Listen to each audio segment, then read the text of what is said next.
You're listening to the B&H Photography Podcast. For over 40 years, B&H has been the professional source for photography, video, audio, and more. For your favorite gear, news, and reviews, visit us at bnh.com or download the B&H app to your iPhone or Android device. Now here's your host, Alan Weitz. Greetings and welcome to the B&H Photography Podcast. It's that time of year again. Time to pull your camera bag out of the closet and get ready for vacation photography, another season of Little League action and weekend photo jaunts. And on today's episode of the B&H Photography Podcast, John Harris, Todd Vorenkamp, and myself will be talking about spring cleaning, i.e., how to get your gear ready for another season of picture taking. After a break, we will present the second segment of our series, Dispatch, with Adriane Ohanesian, as she updates us on her journey into Somalia, where she was embedded with African Union troops, and on her life as a freelance photojournalist. As a reminder, if you're not a subscriber to our podcast, take a moment to sign up on iTunes, Stitcher, SoundCloud, or Android. And while you're there, leave a review and or comments. It means a lot to us. It helps us make the show that much better. And don't forget the B&H Photography Podcast landing page, which can be found on the B&H Explorer website. Let's start today's show with Al's Gearhead Pick of the Week. If you wish your Sony A7 series camera had a place to rest your pinky without having to add the weight and bulk of a full-blown battery grip on your camera, the Sony GP-X1EM grip extension is now in stock. Compatible with all Sony A7 series cameras as well as the new A9, this puppy caught my eye when it was first announced a few months ago. I like it because it provides enough real estate for the lower part of my right hand without making too much of a dent in the camera's weight or wonderfully svelte profile. If you agree with me on that point, check out Sony's new GP-X1EM grip extension. It goes for only $129.95 and it solves the problem for me and maybe you too. So, unless you're a full-time photographer or real weekend warrior, summer's the time of year we pack our camera bags, we head out on vacation to the beach or to all those picnics we're booked for between now and pumpkin picking season. So as we pull our gear out of the mothballs, we wonder, do we really need the new Sony A9? No, we really don't. Maybe you do, we don't. We decided. Let's talk about a quick routine that will better ensure your camera gear will perform as advertised for the upcoming summer season. It's spring cleaning time at B&H Photography Podcast. Let's start with the camera bags. Chances are every single pouch and pocket, aside from having lenses and cameras in, is going to have like old receipts, caps, dead batteries, remains of sandwiches and snacks, and God knows what else is in there. Empty everything out. Dump the bag, clean it out. And before you put everything back in, okay, vacuum the whole thing out. All the corners, all the pouches, all of the pockets. And if you can, throw it in the machine and give it a wash, okay, or dry cleaner or something. Get it cleaned out because remember, all those little alien particles, if you leave them in there, will ultimately find their way into your camera and lenses. And that's a whole new set of issues. Just as a little anecdote I'm going to throw in there, a few years ago, many years ago, my bag was getting kind of heavy and I decided to clean it out a little bit because it was just getting out of hand. And to my surprise, I found that both side pockets of my tender bag were filled with rocks. My kids decided it was a good place to keep rocks. And that was about 3 or 4 weeks of carrying those around on assignment. So, yes, clean out your bag. That's number one. All right? Anything to add to that, gentlemen? Well, check the straps too, and you know where the hook with the bag and the straps meet and the hooks like that. Sometimes you got to be careful those don't break. I actually just replaced mine. I just went and bought a new strap, shoulder strap only, because it had frayed and the padding was starting to wear out. Something to keep in mind.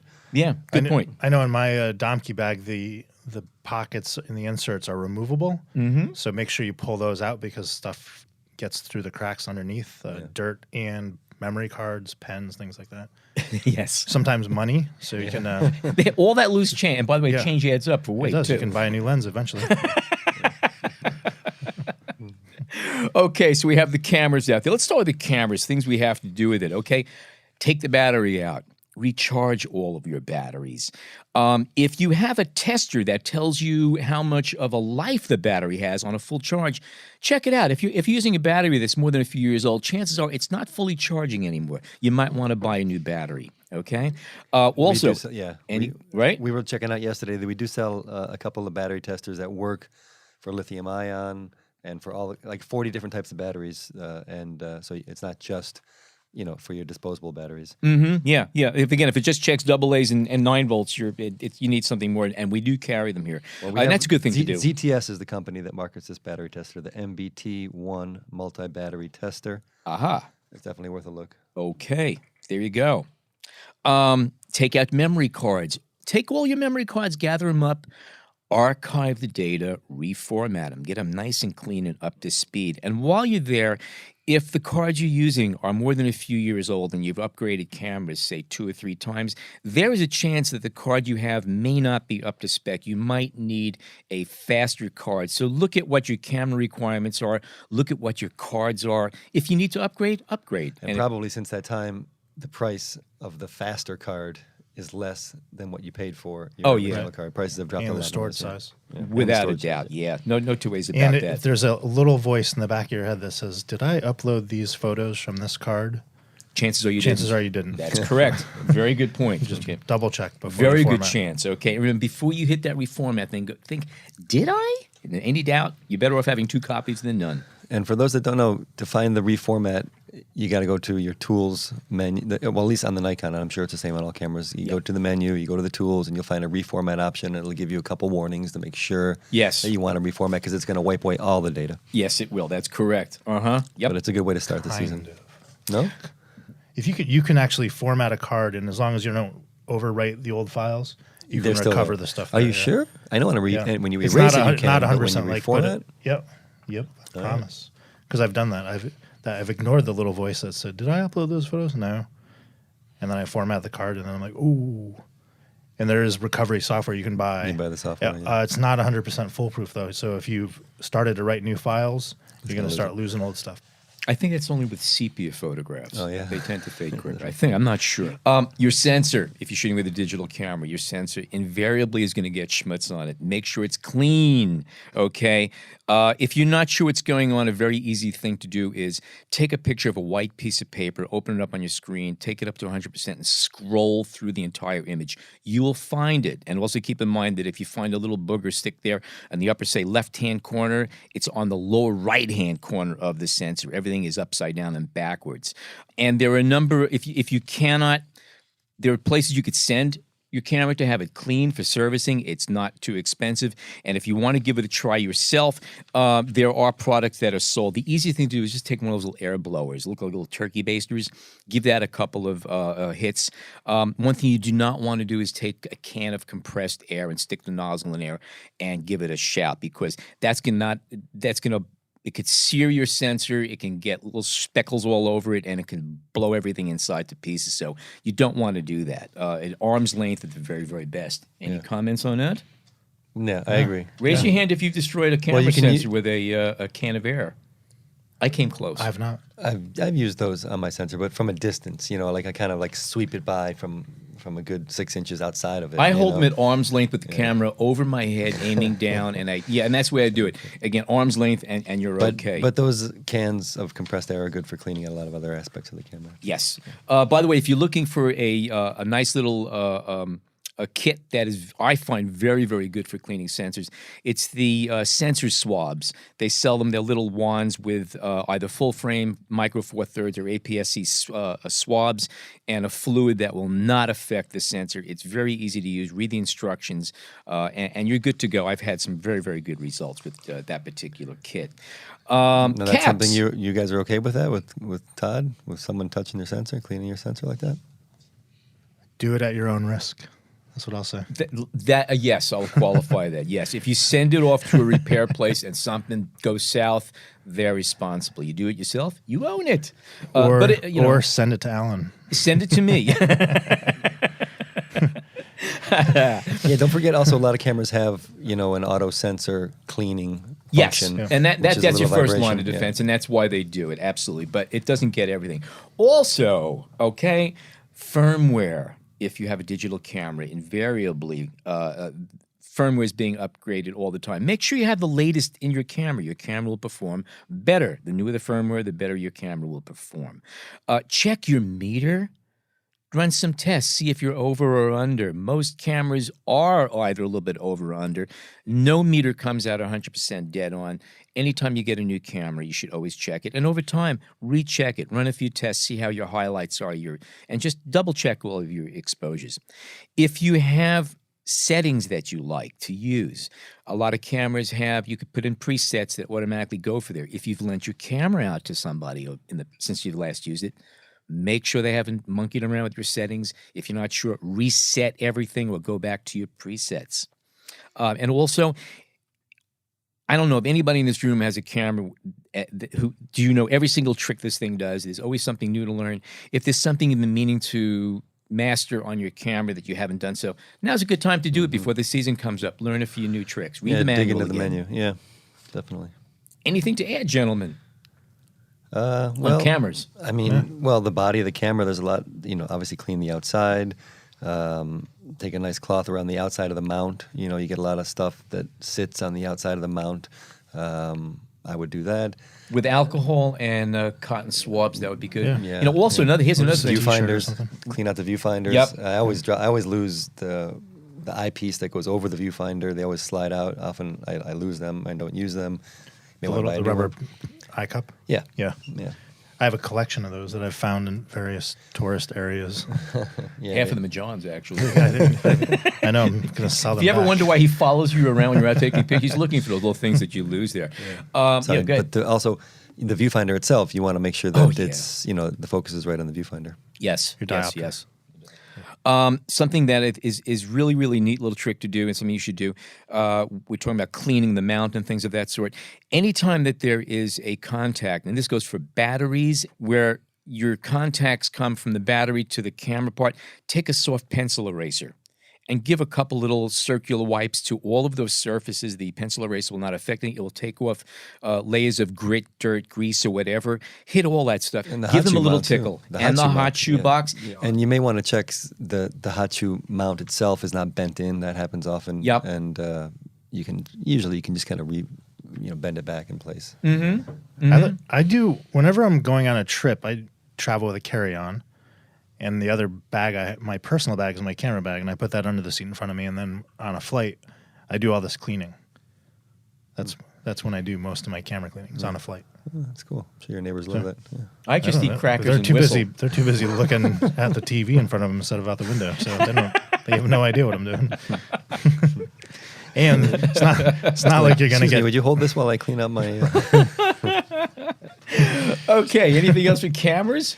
I don't know. Check the rubber grips. Make sure they're in place. Lots of times your rubber grips start to get loose, and that's something that you probably would take for repair unless you have some nice super glue. I mean, I know on my hand grip the rubber actually is starting to break off right now. And just like you check your rip cameras, that off, the John. camera bag strap, check your camera strap. Yeah, for sure. Now's a good time to upgrade. Make sure it's not Totally. frayed. Make sure if there's using D rings, everything is Make sure your the way mode it should be. switches are turning properly and adjustment, and I would say that's about it.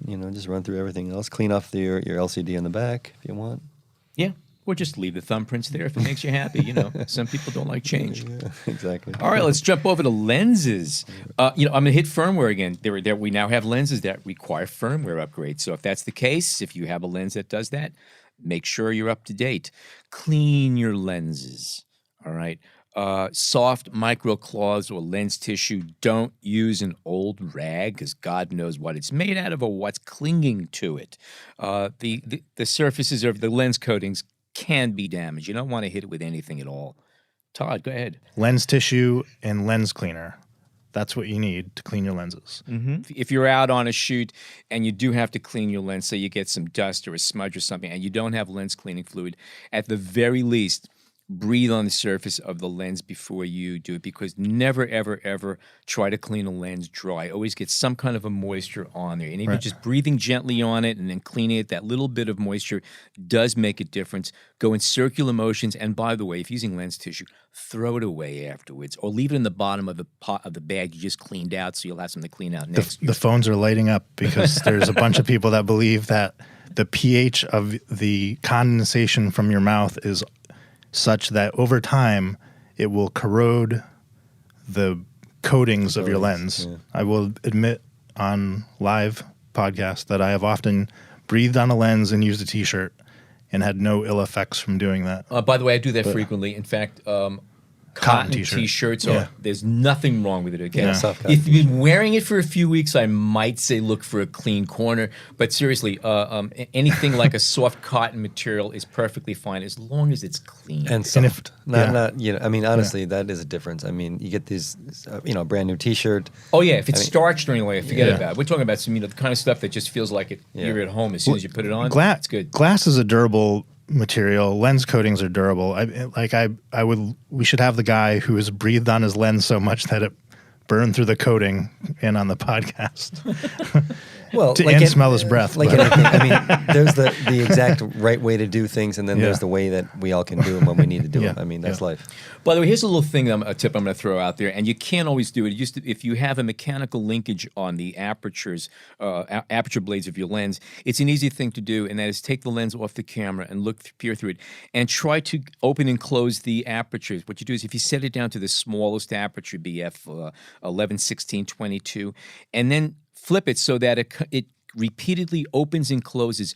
Watch the blades. Make sure that they're opening and closing evenly, and that when they do stop down to whatever stop you have it to, it's the same size opening or extremely close to it and the same format. If you repeatedly open and close your diaphragm blades and you find that every time you stop it down, there's a different shape to the opening and different size, that means your blades are hanging up, and that means that you have no exposure consistency, and it throws a lot of things in. That's also a really good tip if you're buying a used lens. That's one way of checking. You just flip them up and down. They should open and close quickly, easily, and to the same size and same shape opening. So always do that. And if they're not, don't try to repair them yourself. Don't try to, don't breathe on it and polish it with a cloth. It's not going to make a difference. Let me go back to cleaning for a second. The dust and stuff on the front element is barely affect image quality. Mm-hmm. The rear element is where you can kind of get some strange things going on. I once had a smudge on my rear element, didn't know it, and I was doing low light night stuff, and I was getting really weird halation. Like it was just I couldn't figure out what it was, and then I took the lens off, and there was a big thumbprint on the rear element, and that was if you had that same print on the front, it would kind of be just lost in it. But the rear element, that's your projection lens. That's what projects all that information to the sensor, and if it's messed up, your picture's messed up. If you think about when you put sunglasses on, if your sunglasses have scratches or dust or something on it, it doesn't mean you can't drive down the street because you can see everything through your sunglasses.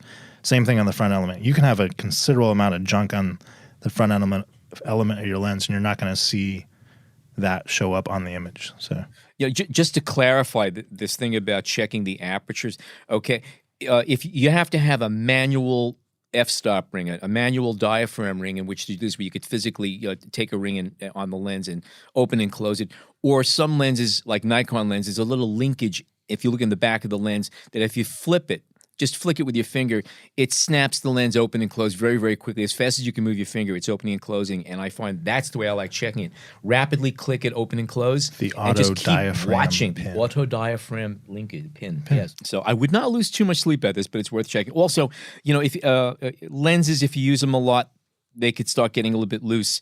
If you notice a little bit of wobble and play in your lens, at the end of last season, either the way it went onto your camera, from the mount, or the zoom or focus barrel, okay, now's a good time to have it corrected. Send it off to a shop, have it tightened up, have it repaired, because it's not going to get better this year. And in fact, could start affecting the image quality, and you went through all this trouble. You definitely want to check if the mount and if the camera and the lens are not connected well, then you definitely need to take a look at it. You have to do that. Filters. Did you lose anything last year? Did you crack or bend anything last year? Or did you find yourself saying, I really wish I had a polarizer that would fit this or something? Now's the time to update your filters. Rings, if you're using step-down rings or step-up rings to adapt different filters to different lenses, do you have all the rings you need? Now's a good time to check your inventory, see what it is that you need, so that when you do head out the door, no matter what you see, you will be able to capture that onto film, as they used to say. It'd be cool if somebody could make a step up, step down ring that was variable on the inside and the outside, so you could just have one and it would do any size. That After lunch, let's get on that. What do you say? Okay, it's a short day. Just keep that But in yeah, mind. definitely. I mean, I lose design I lose a lens cap once every other month. So that's a time to re-up your lens caps. I have a collection of lens caps too. John has dropped around the city. and I crack a UV protector filter every now and again too. So that's why you bought them, because it's that or I your lens. I do not collect those. So make sure you check on those. Tripods. I don't know about you, but my tripod, once or twice a year, I have to tighten everything down. If your tripod came with a little wrench, there's a reason why they gave it to you. Check to see that everything is locked down right. If you find that the legs are starting to just flop around instead of just being firmly in place, invariably there is a little adjustment that you can do with either some kind of a screw or a lock nut or something. Tighten everything down, check everything out. Depending on what kind of extension legs you have, you might want to clean the threads if they are thread locked. Grit can get in there. You might want to clean them out, maybe put a little bit of a grease or some kind of appropriate lubricant in there. Double check before you throw something in there. And if you have a carbon fiber tripod, make sure whatever you do put in there won't dissolve it. What do you put in there? Scotch. I tell you, Scotch, you use it for a number of things. Any other thoughts about maintenance for... we got batteries, flash units. If you have flip locks and you bring it to the beach, you're probably going to end up with sand. Yeah, with sand in it. So you're going to have to either clean it really well or even disassemble it and clean it. Yeah. If you're disassembling it, take pictures with your smartphone so you know what parts go where. Very good advice. Definitely. Because nothing like reassembling a tripod and finding a small pile of parts. Yes.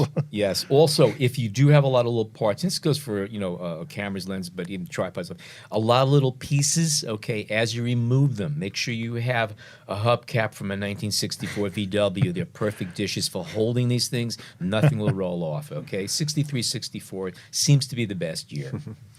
Well, I was about to say flash units. You probably had wanted to pull out the batteries before you put it in the storage. Oh, yeah. But definitely make sure there's not some corrosion inside with your disposable batteries. And put in new ones, make sure it's working. And also, wherever those batteries go, take out that little pencil eraser in the flash too. Yeah. Hit every single one of those contact points, because that could make or break the whole shot. No two ways about it. And if you are a seasonal shooter and you're literally breaking out your camera bag for the summer, I highly encourage you to shoot next winter, because you can do some cool stuff when it's cold out. Yes. Yeah. That's true. So anything different for like a point and shoot? I mean, or mirrorless that would not apply to this? I think no, like on the point, you're just cleaning the outside and the lens. It's much more simple. I think it's right across, no matter what kind of camera you're using. If it's interchangeable lenses, whatever, I think it's all the same. Mirrorless, I don't think there's any special criteria. A lot of people with mirrorless are having huge dust issues, but I've been shooting Fuji for a few years. I honestly have less dust on my Fuji sensor, it's a mirrorless, so it sees the sky a lot more than a DSLR. I don't know. If that's another thing. The mirror. You want to take a look at your mirror, make sure it's kind of cleaned off. Mirror, cleaning mirrors. If you're shooting with a DSLR, anything with a mirror in it, okay. And if you can clean the focus, don't wipe it. Okay, No. You have to keep something in mind. This is not a mirror; it is a mirrored surface. That's actually mirror material on top of the glass, and it is extremely scratchable. Okay, you don't want to go in there with a napkin, a T-shirt, anything. Okay, a little air blow is the most you want to do. And if there's something you can't get out of the way, it might be visually distracting when you're looking to find it. But be aware, it's never going to be on your picture. It's not like dust on a sensor. That mirror flips up out of the way. Okay, and it's not part of the issue. So it could be visually annoying. Adapt to it rather than go in there and try to do something that might really mess up that mirror. Same thing with dust on your focus screen. It's not going to show up. That's a common thing. A lot of people come to camera stores saying, "Oh my God, when I look through the camera, it's so dirty," but it's not. Yeah, that's just the stuff you're looking through, not what's on the. You may want to check out the thread on the bottom of your camera where your tripod mount is to make sure that's in good shape. So you can get your tripod in there. You may want to look at your ports, your whatever you have, your USB or your HDMI. Make sure they're all clean and there's no problems, no corrosion. I think in general, if you are actively shooting, or say you're just even a summer shoot or whatever the case may be, think about what you were dealing with last year when you were on vacation, when you were out shooting, something that might have struck you. I wish I did. I wish I had. I wish I could. Think about those things and figure out, what do I have to do now to incorporate that into my gear or my workflow, so that this year when I go out, when we go out, we could approach photography with a fresh face again. I think that's an important thing. It's a new season coming up, and it's a new chance to go out there and maybe try some things that we've been thinking about trying. Maybe over the winter you saw some photographs in a magazine, a book, or somewhere online. You say, oh man, that's awesome. I'd love to try something like that. Well, maybe go back, look at it, figure it out, and say, what do I need to actually do that, and give it a shot, or give your own turn on the subject. Tons of tutorials out there now, obviously, yeah. for anything you want to, shoot, night photography, wide angle, macro, you name it. Let me say, when it comes to like camera and lens cleaning, things like that, remember, I guess it's nice to have a pretty set of gear that looks brand new, but the camera is a tool, the lenses are tools. Mm-hmm. If you use them, they will show the signs of use. So if paint gets chipped off or the rubber gets worn out, or that's all part of the life of a camera. Yeah, it's actually cool in a sense. So don't sweat the small stuff. Yeah, exactly. It's a tool. It's nobody checks the end of a screwdriver to see if it's been scratched after you screw in a screw. I was just over at a repair shop nearby, and a lady came in with, like you were saying, with dust on just underneath the front element, and she was all worried about it. And the guy's like, "Don't worry about it. It's not going to." She said, "Oh, I didn't know." So there. Yeah. You don't need to worry about every little thing. And do remember that when you do put your head on the pillow at night, Teddy might be missing an eye and might be threadbare and worn, but Teddy still loves you. It's a tool. We better cut soon. I'm getting scared. Well, another thing that we didn't mention, it's not camera, but you might want to recalibrate your monitors. You may want to look at that's a whole other issue. That's a whole other thing. Yeah, that's an extension. This is just a starting point. Yeah, this is just kind of spring cleaning, getting your stuff ready to go. You just got enough information to keep you busy for the rest of the afternoon. All right, you're okay. All righty. Well, thank you very, very much, John, and thank you, Todd. When we return, the second segment of our Serial Dispatch with Adriane Ohanesian. Stay tuned. We hope you're enjoying this edition of the B&H Photography Podcast. Send us a tweet at BHPhotoVideo, #BHPhotoPodcast. We are back. Since 2010, photojournalist Adriane Ohanesian has covered crises in South Sudan, Darfur, and Somalia, and has been recognized as one of Magnum Photo's top 30 under 30. In 2016, she won a World Press Photo Award for her work in Darfur and the Anja Niedringhaus Courage in Photojournalism Award. This year, Ohanesian was selected as one of PDN's 30 new and emerging photographers, and once a month, we check in with Adriane to update us on her assignments in crisis zones and on her life as a freelance photojournalist. In the previous segment, Adriane spoke of photographing a 4-year-old Somali boy who is currently living in Kenya, trying to gain refugee status and be reunited with his mother in the U.S. On today's segment, Adriane will be discussing her trip to Somalia to cover the ongoing conflict with al-Shabaab and the drought in the northern part of the country. She reports on those assignments, a last-minute trip to South Sudan, and discusses the complications of being a freelancer trying to balance earning a paycheck, maintaining access, and reporting on the stories that interest her within the often conflicting agendas of NGOs, aid organizations, and news outlets. Here's Adriane. I'm back home in Nairobi after a whirlwind month that ended up taking me from Mogadishu in Somalia up into Puntland, northern Somalia, and then I hopped over to Uganda, drove to the border of South Sudan in northern Uganda to cover the refugee crisis. So it's been a bit of a crazy month, but first I kind of want to go back to the story of Mohammed, because that was just such a fun story to work on, but also a really important story affecting both East Africa, well, actually everywhere in the world at this point in terms of the migration and refugee crises.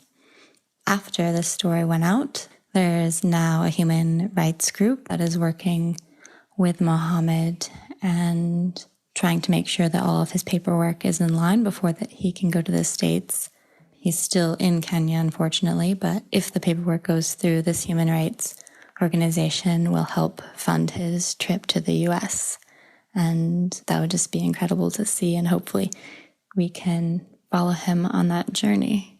I also wanted to discuss one of the images that was taken for this piece that was published on Vice, because I don't often sneak images. I want people to know what I'm doing and understand what I'm doing, because I believe it's really an exchange. Also, a lot of places that I work are not necessarily conflict zones, but places that people might not understand what my role is. And I want people to know what that role is and for it to be clear. So one of the images that I ended up taking while I was working on the story with Mohammed was a photograph of him standing off to the right in the frame, but then in the center of the frame, there's a back of a security guard, and he's standing in a doorway. And he's standing in this doorway of a cage. It was a place that people came in Nairobi to register as refugees. And Kenya, for a while now, has been going back and forth on whether or not they want the Somali refugees. Kenya has troops inside of Somalia fighting al-Shabaab. Al-Shabaab has been targeting Kenya since that presence in Somalia. So a lot of people are coming here, many of them Somalis. You have South Sudanese, Congolese, Ethiopians, Eritreans, people from all over the region, really. But they come to this place to put in applications or check up on their applications to get refugee status in Kenya.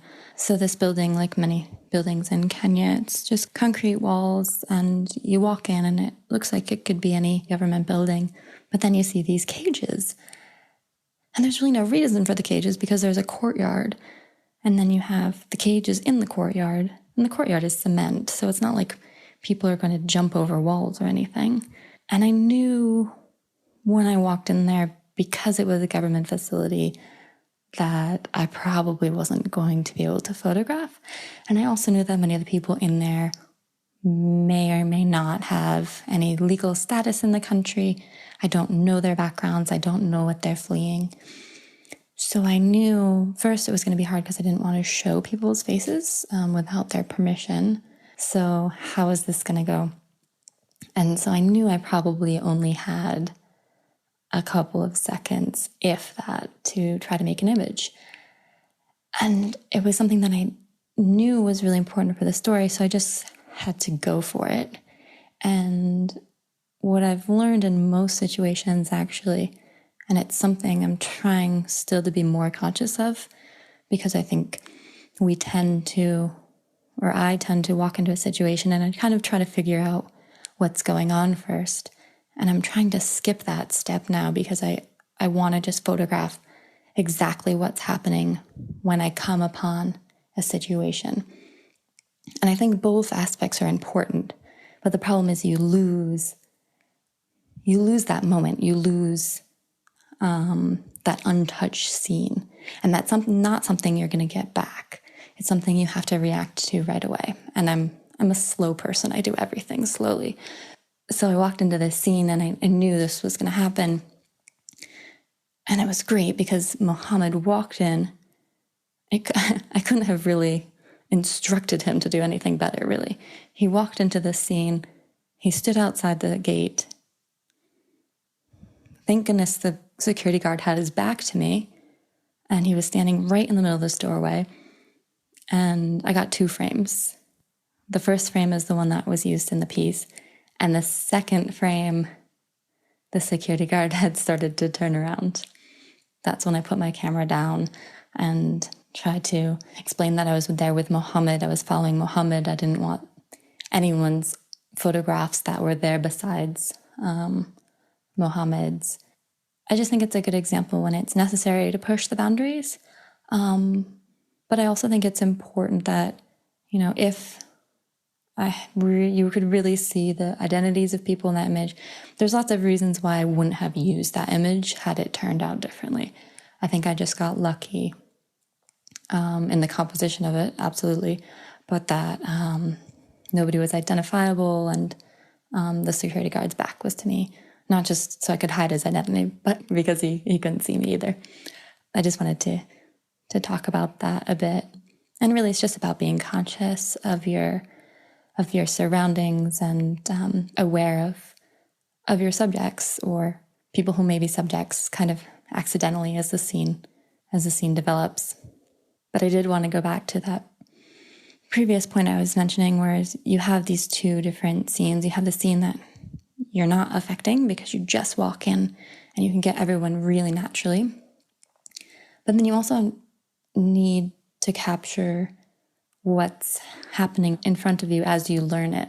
People often repeat the same motions, whether they're talking or whether they're doing some sort of activity. Maybe they're grinding grain or fishing or paddling. I obviously just picked things that have repetitive motions. But even when people are speaking, you can see they'll do the same things. They'll wipe their eye in the same way, or they'll scratch again if something is bothering them.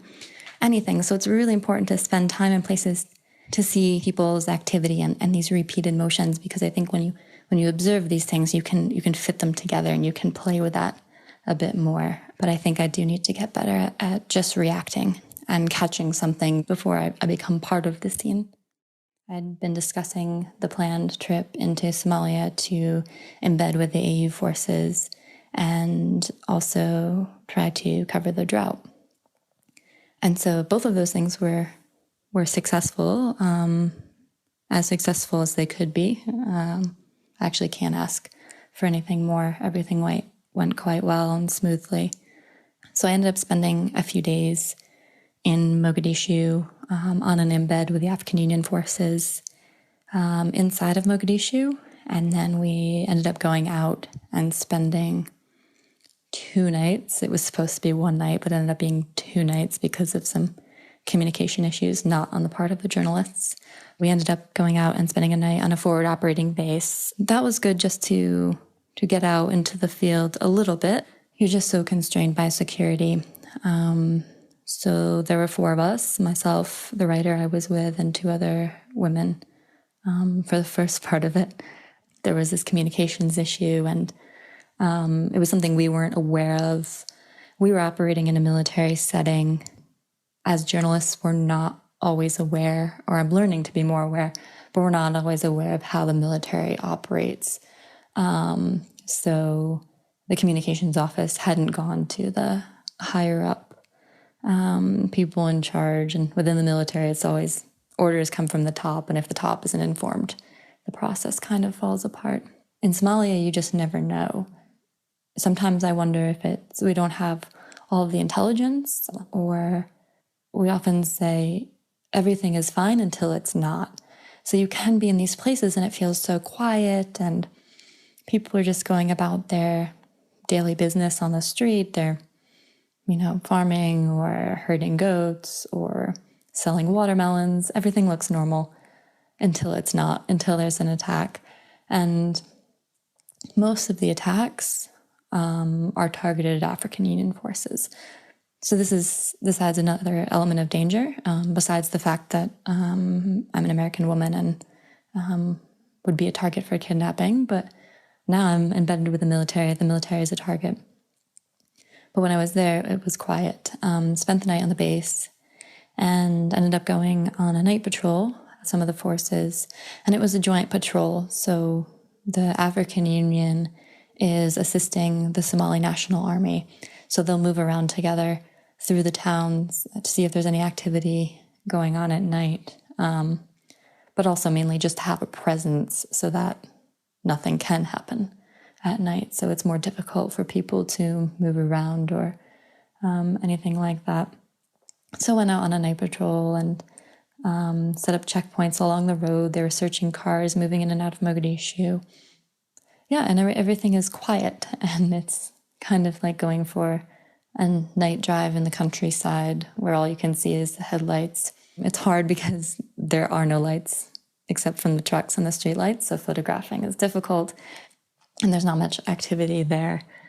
But we were able to go back into Mogadishu, and inside of Mogadishu, we got to go out on a night patrol with the special forces, which was quite interesting to see. More interesting to see the lives of these soldiers, and that's something I've tried to focus on, and I don't think I've had much success, again, because of the security constraints. But so the special forces have kind of taken up residence in an old stadium, and so you have, and the stadium is kind of blown to pieces. It's still intact, but there are large holes in it where you can see explosives have hit it, and the bleachers are still there, but there's random pieces of cars and bullet holes and everything. It's quite a scene, but there's still a track inside, so you see these soldiers jogging around, and it's kind of like an abandoned hotel / abandoned workout facility. So then under the bleachers, you have soldiers living, and there's light coming in all these strange places because of the bullet holes or the explosives that have hit the walls. So it's really a spectacular space. I would just love to stay there for a week and live with these soldiers and photograph them. Something I've been pushing to do, but same thing. Security is really tight. I don't think it would be, well, we'll see. Maybe that's for the future. But we started there. We had a meeting under the bleachers of the stadium, and then went out with the special forces, and this was a Ugandan force that we were with for the night, stopping cars in the streets, and it was strange, and you understand how this military presence really affects people on the ground, because people are just trying to drive home at night, or they have kids in the car, and all of a sudden you have military figures making them open windows and get out of the car and all of that. And it's frightening. I always look at things, or try to look at things time and again from the perspective of a child, as to, I'm just doing this simple activity. Why is this happening to me? And I think a lot of times if you're a child and you don't know what's going on, something's often not right. And the reason that we wanted to spend time in these settings, it was part of the drought story because it says a lot about the security of the country and the situation of the country. If people aren't safe, if your country isn't stable, then the rest of life kind of disintegrates. So this was one way to illustrate the instability of the country. The next place that we flew to, so we flew from Mogadishu up to Puntland, and Puntland basically operates independently. They will claim that the Al-Shabaab, the main threat in Mogadishu, is not present in Puntland. And this, at the time, was kind of the center of the drought. If you looked on the map, this was the red area in the center of Puntland. And we're talking about an area that's basically just on the Horn of Africa, that piece that sticks out just below the Red Sea. We wanted to get the situation of the drought up in Puntland, and we wanted to explore what that meant to the people there. It often seems quite straightforward. There's no rain, so there's a drought. So somehow between drought, there's no food.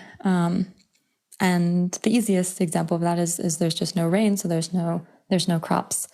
But there are lots of other reasons for this to happen, and the people in this area rely heavily on their livestock, and people were losing their animals at a surprising rate. I think 60 to 70% of the livestock has passed away.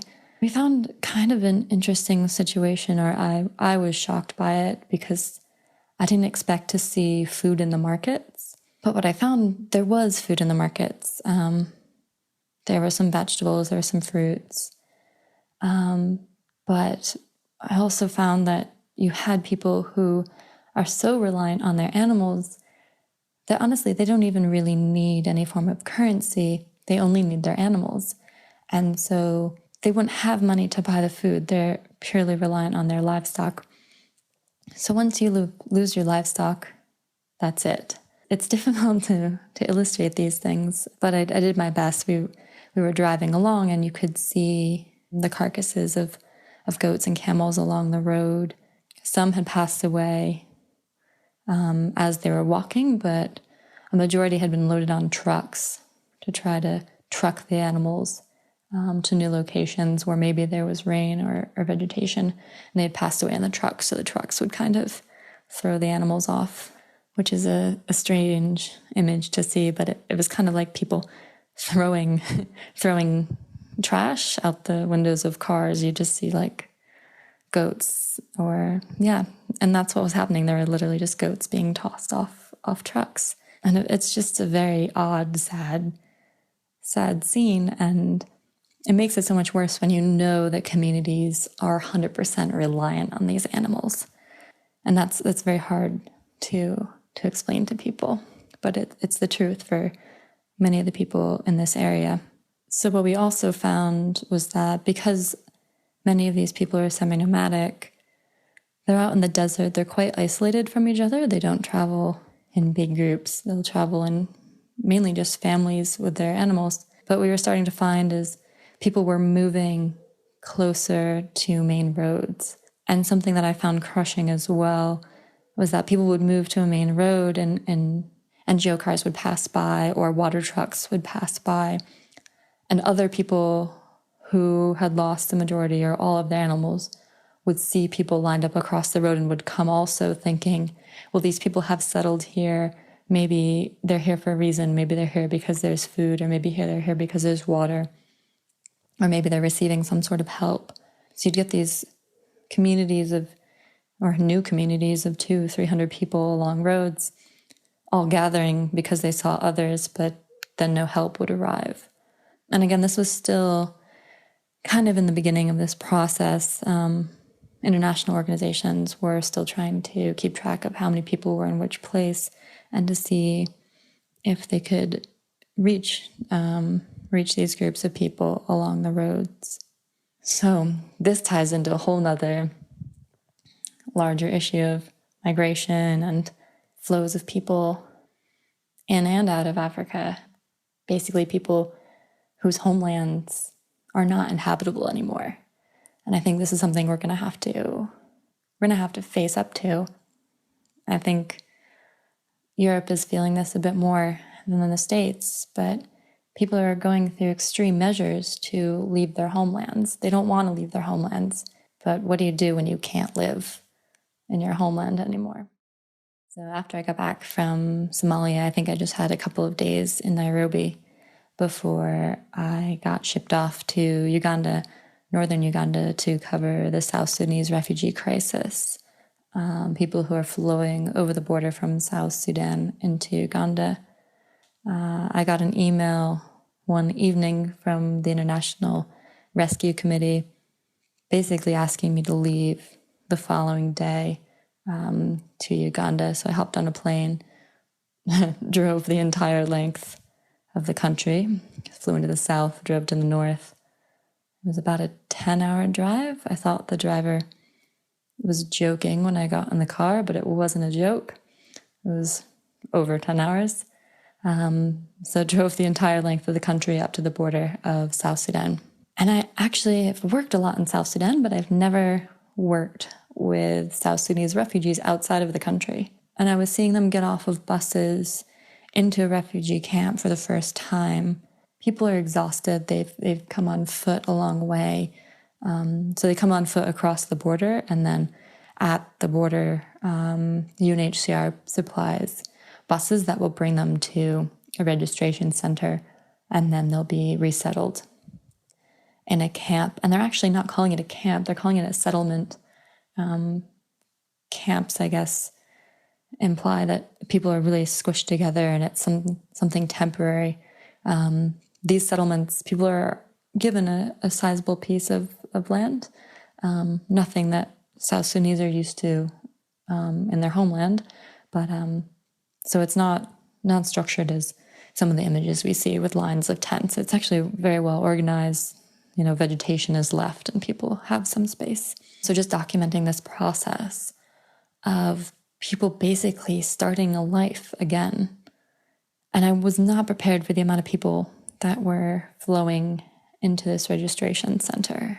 Again, it was well organized. People go through health checks. The Ugandan government is registering people. They're doing all the biometrics. So they're fingerprinting people all digitally, doing eye scans, ages, locations, family members.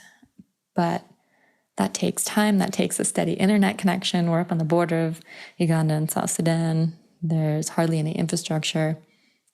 So you're basically building a new city. We were seeing anywhere from 2,500 to 4,800 people crossing per day. Not all those people would make it to the registration center. But in one day, we had 4,800 people flowing into Uganda. And I don't think I've seen that many people anywhere before, maybe at a concert. But you have people flowing in with children and nowhere to go. And everyone in that camp, national and international staff, government and non-government, were doing their best to help people out. But again, it's one of those situations where this conflict in South Sudan, I don't know if it's going away anytime soon. A lot of people were very hopeful around independence in 2011 that things were going to be stable. A lot of these people have already been refugees once. They went back, got their independence as a country, and now, honestly, from talking to people, they've given up a bit. And they know what it's like to be a child in a conflict zone and don't want that for their children. I don't think people have a choice, honestly, at this point. They're being resettled in Uganda. I want to discuss a bit about working in Somalia because I think it provides a couple interesting points and examples of life as a freelancer. The first being it's very expensive to operate in Somalia. It's very expensive to operate in Somalia because it's very dangerous to operate in Somalia. Mainly the first point is an issue as a freelancer. It's expensive.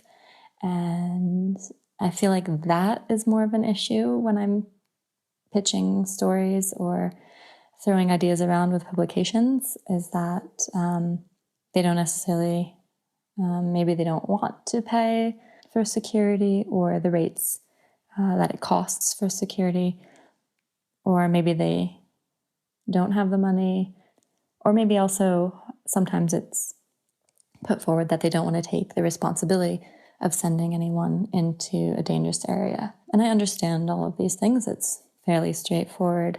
My frustration with this has been, and I've voiced this a number of times, even to rooms of editors who are assigning these very stories, that my frustration is that of the emails that I get that say, yes, we're very interested in this story. It sounds great. We would love to see material when you get back. In fact, we will take material. Sometimes they say, if you get back, which isn't really reassuring. They should have a little more confidence in me, at least, if they're going to send me in or expect me to go in with no assignment. But that's really frustrating.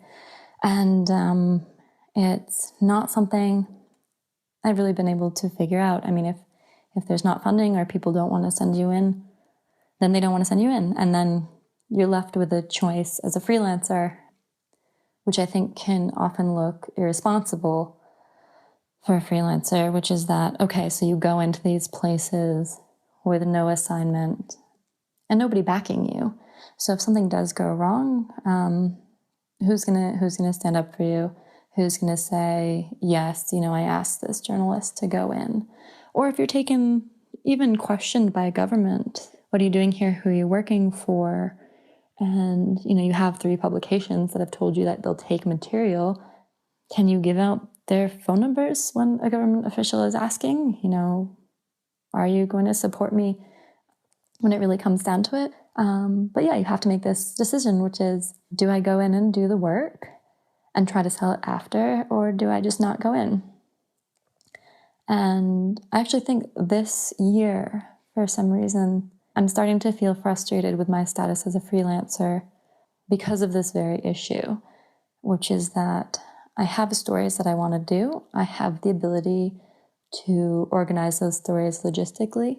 I can basically go and do these stories. I just need the support because, again, the places I'm operating are the places I want to operate.